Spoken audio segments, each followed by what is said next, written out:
Fala pessoal, tudo bem? Eu sou o Rafael Ferreira. Mais uma vez é um prazer estar aqui com vocês e com muita alegria eu trago mais um vídeo para vocês. E no vídeo de hoje vamos falar sobre Economizer. Mas antes de falar sobre o assunto, eu gostaria de agradecer a todos vocês que curtem meu vídeo, curtem minhas lives aí, que está inscrito no meu canal, que sempre deixa aí um comentário de apoio, de agradecimento. Muito obrigado, isso fortalece muito. Eu fico muito contente em saber que de alguma maneira eu estou ajudando a classe refrigerista. Muito obrigado a todos vocês. Vamos lá? Vamos falar sobre Economizer? Bom, Rafael, o que é Economizer? Uma galera que trabalha com chiller, que trabalha com sistemas, de climatização de grande porte, de VRF, galera da refrigeração comercial, já conhece esse tipo de sistema, ele é bem utilizado. Mas aqui o meu objetivo é explicar de uma forma bem simples, bem simplificada para a galera que não conhece esse tipo de sistema. Bom, o que é o Economizer?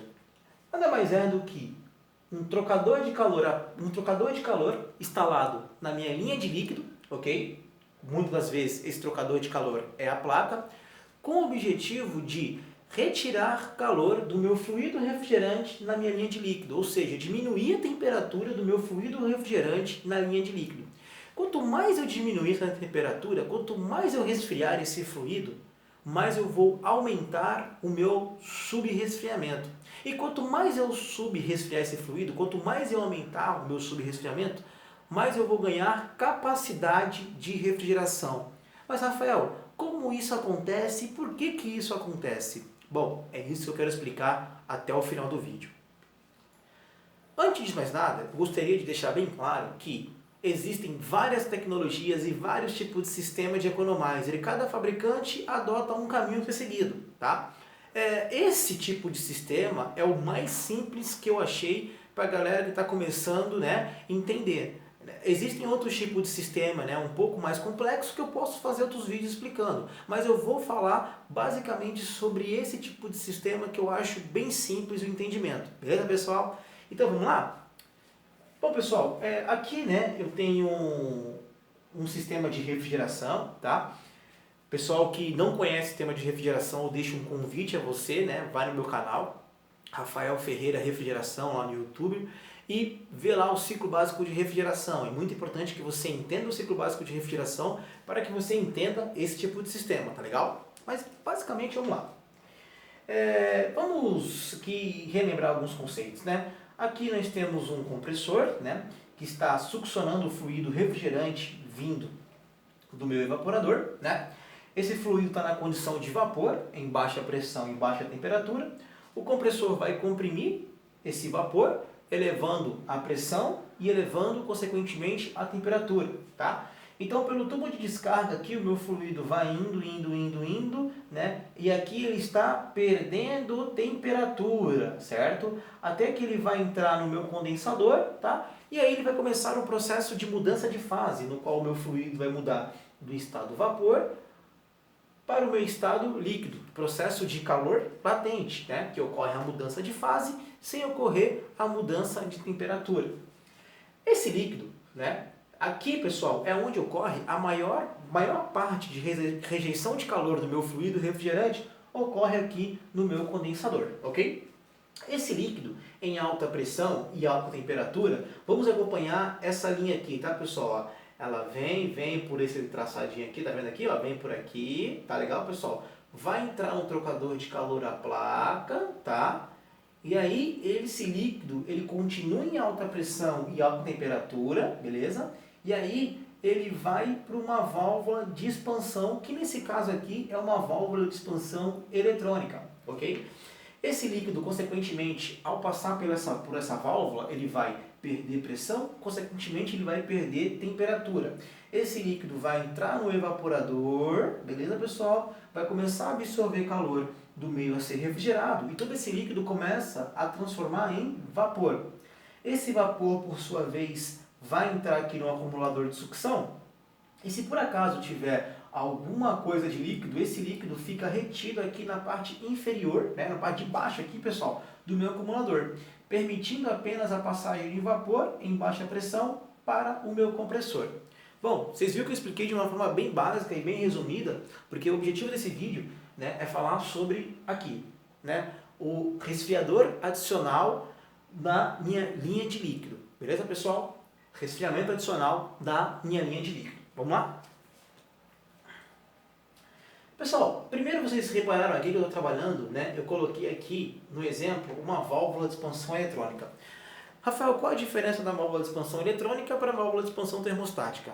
Ambas vão controlar a injeção de fluido refrigerante no meu evaporador, né? A diferença é que a válvula de expansão eletrônica, ela consegue controlar o meu superaquecimento de uma maneira mais precisa do que a válvula de expansão termostática, ou seja, ambas vão controlar, né, essa injeção de líquido no meu evaporador, consequentemente controlando o que? O meu superaquecimento útil. Mas no caso da válvula de expansão eletrônica, ela faz isso de uma maneira bem precisa. Para quem não conhece, pessoal, uma válvula de expansão eletrônica, essa é a válvula de expansão eletrônica que ela possui aqui, né? A sua bobina, certo? Beleza? Que é um motor, beleza? E aqui possui a agulha, tá, pessoal? Que o pessoal chama de corpo da válvula, beleza? Então, esse motor aqui, o que ele vai fazer? Ele vai ficar movimentando, né? E nisso que ele fica movimentando, ele vai aumentando e diminuindo essa abertura, né? Essa válvula, ela tem passos, né? Esse motorzinho aqui é um motor de passo, então ela tem passo, cada válvula tem uma quantidade de passos aí, né? Que determina isso é o fabricante, e conforme ela vai abrindo e fechando, ela vai movimentando, né? Movimentando essa agulha. Então ela pode abrir, né? Ou pode fechar, mandando maior ou menor quantidade de fluido para o meu evaporador, tá legal? Então esse motorzinho aqui faz essa regulagem dessa agulha para cima e para baixo, beleza, pessoal? Bem basicamente é isso. Mas, pessoal, voltando aqui para o meu sistema Economize, para não fugir muito aqui do assunto e para o vídeo não ficar muito extenso, vejamos, pessoal. Vocês viram que o fluido, na condição de líquido de alta pressão e alta temperatura, ele segue esse caminho aqui. E seguindo esse caminho, ele vai entrar num trocador de calor à placa, ok? E aí ele vai sair desse trocador de calor à placa. Reparem, esse trocador de calor à placa, ele é um trocador de calor, que aqui está entrando, né, um fluido quente, certo, pessoal? Só que do outro lado está vindo um fluido refrigerante frio. Mas, repare uma coisa, tá? Repare um detalhe. Aqui, o fluido tem dois caminhos a ser seguido. Um, que é aqui, certo? Indo para o trocador, beleza, pessoal? Acompanha aqui, ó, meu laser. E o outro é esse caminho. E esse caminho, o que vai acontecer? Ele vai passar também por uma válvula de expansão eletrônica. Outra válvula de expansão, tá legal? Não é a mesma que essa, tá legal, pessoal? É outra válvula. Essa é uma válvula e essa é outra válvula. E essa válvula, o que vai fazer? Toda vez que ele passa por uma válvula, o fluido refrigerante vai perder pressão e vai perder temperatura, beleza? E aí, pessoal, ele vai entrar a uma condição de baixa pressão e baixa temperatura aqui no trocador de calor à placa, que por outro lado está recebendo uma fonte quente aqui de fluido, tá vendo? Então, esses dois fluidos, eles vão trocar calor entre si, ou seja, esse que está mais quente vai ceder calor para esse que está mais frio. A consequência disso é que esse cara ele vai resfriar cada vez mais, ok? Então esse cara que está aqui, ó, esse fluido que está aqui gelado, vai roubar calor desse que está quente. Com isso eu vou obter um resfriamento adicional do meu fluido refrigerante aqui muito grande. Esses dois fluidos, como eu falei para vocês, pessoal, estão trocando calor entre si, beleza? Então, como eles estão trocando calor entre si, eu estou roubando calor de um para outro. Então, esses dois aqui, ó, tá roubando calor, tá? Ele está fazendo esse aqui, ó. Beleza, pessoal? Então, ele está roubando calor um do outro. Com isso, pessoal, o que vai acontecer? Eu vou resfriar ainda mais o meu fluido refrigerante na minha linha de líquido, beleza, pessoal? Então, esse é o sistema Economizer aí, né? Um dos mais simples que eu acho. Mas, Rafael, tá, esse líquido, ao roubar calor desse outro que está passando por aqui, o que vai acontecer com esse líquido? Esse líquido vai começar a evaporar, ok? Então, esse líquido aqui, pessoal, ele vem, olha o caminho que ele está seguindo aqui, ó, e aí ele vai entrar no acumulador de sucção. Mas por que, Rafael, que vai entrar no acumulador de sucção? Porque ao entrar no acumulador de sucção, se tiver algum líquido, esse líquido vai ficar retido no acumulador, certo? Impedindo que esse líquido vá para o compressor. E por sua vez, né, esse vapor que está vindo aqui, ok? Porque aqui era para me ter vapor, tá, pessoal? Não era para me ter já mais líquido aqui. Se tiver líquido, fica no acumulador. Mas esse vapor, ele vai entrar no acumulador, vai se misturar com outro vapor que está vindo aqui do evaporador e o compressor vai succionar ambos, ok, pessoal? Então é isso que acontece. Só repetindo aqui, eu sei que talvez fique um pouco confuso, que o sistema realmente, né, é um sistema um pouco diferente, mas repetindo a informação para fixar melhor a ideia.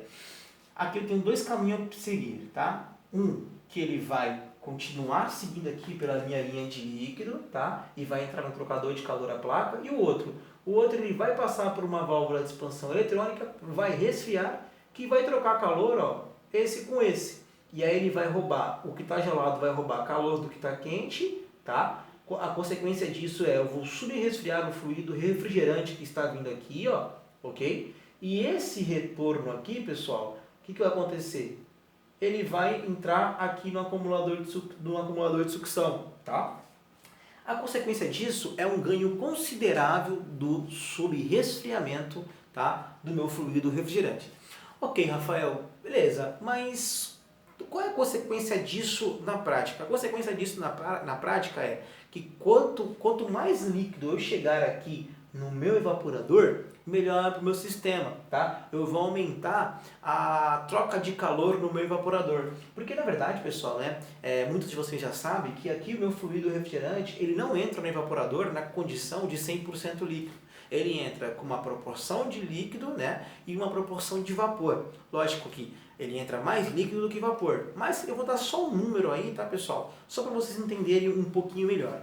Vamos dizer que o meu fluido, nas condições normais, ele entraria 60% de vapor, beleza? E 30% de líquido, beleza? Opa, ao contrário, desculpa, perdão, voltando. 70% de líquido e 30% de vapor, tá? Então ele vai entrar 70% de líquido e 30% de vapor. Esses 30% de vapor, pessoal, não conseguem absorver calor, beleza, pessoal? O que retira calor do meu sistema, o que retira calor do meu ambiente ali, é o fluido refrigerante na condição de líquido, quando ele entra aqui no evaporador em líquido. O que entra de vapor, né, ele não consegue absorver calor. Isso é chamado de flash gas, tá legal, pessoal? E pra galera que conhece termodinâmica, né, que lembra aí das linhas de título do evaporador, ou seja, quanto mais diminuir aquelas linhas de título, melhor é. Então, quanto mais líquido chegar nesse evaporador, melhor para o meu sistema. E como é que eu consigo chegar com mais líquido no meu evaporador? Eu consigo obter mais líquido no evaporador quando eu começo a aumentar esse subresfriamento. Então, quanto mais eu aumentar esse subresfriamento, mais eu vou garantir líquido na entrada do evaporador. E quanto mais líquido eu garantir, mais eu vou conseguir absorver calor, tá bom, pessoal? Então, sempre lembre disso. Lógico. Então, Rafael, então eu posso pegar um sistema hoje aí e tacar um trocador de calor na linha de líquido lá? Não, não é assim, né? Cada sistema tem seu projeto. E quando o fabricante projeta isso, ele já projeta nas condições ideais de funcionamento, né? Então, assim, tu pode até hoje adicionar isso no teu sistema, mas tem que ser bem calculado, levar isso até o diagrama de pH para saber as condições aceitáveis disso, tá legal, pessoal? Então, é basicamente isso, tá? Como eu falei, existem sistemas um pouco mais complexos, tá, né? Em outros tipos de aplicações, mas eu quis explicar isso de uma maneira bem simples, tá?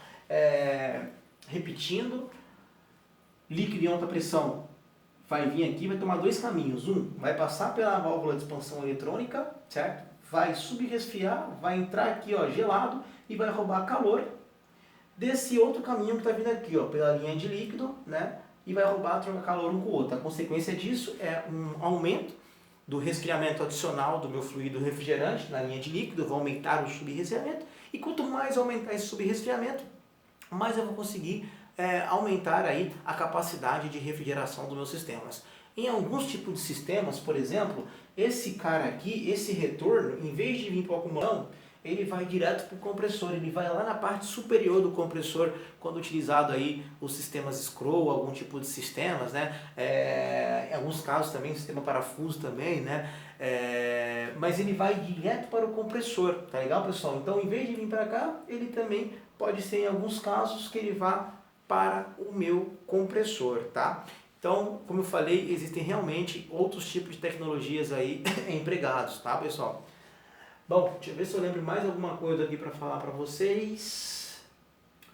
Bom, então, quanto mais líquido chegar, mais vai aumentar o meu delta de entalpia do evaporador, mais aumentando esse delta de entalpia, mais eu vou conseguir retirar calor, mais eu vou conseguir absorver calor do meu sistema. Tá legal, pessoal?